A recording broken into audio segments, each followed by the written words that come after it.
Hello বন্ধুরা, তোমরা সবাই কেমন আছো? আশা করি সবাই খুব ভালো আছো। আমিও খুব ভালো আছি। শুভ নববর্ষের অনেক অনেক শুভেচ্ছা এবং ভালোবাসা। যারা আমার থেকে বড় তাদেরকে অনেক অনেক প্রণাম জানাচ্ছি, আর যারা আমার থেকে অনেক ছোট তাদেরকে অনেক অনেক ভালোবাসা। তোমরা আজকের এই নববর্ষ দিনটি অনেক অনেক ভালোভাবে কাটাও। তো যাই হোক, আমরা তো অনেক ভালোভাবে কাটিয়েছি।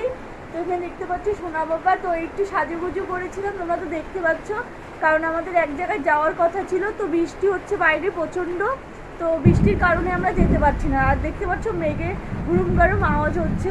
তো চলো, আমি রেডি হয়েছি এত কষ্ট করে, তো এখন এগুলোকে আমাকে সব খুলে রাখতে হবে, কারণ আমাদের যাওয়া হচ্ছে না, যাওয়া ক্যান্সেল হয়ে গেছে। আর মাম্মামকে তোমাদের দাদাভাই করে নিয়ে আছে। তো চলো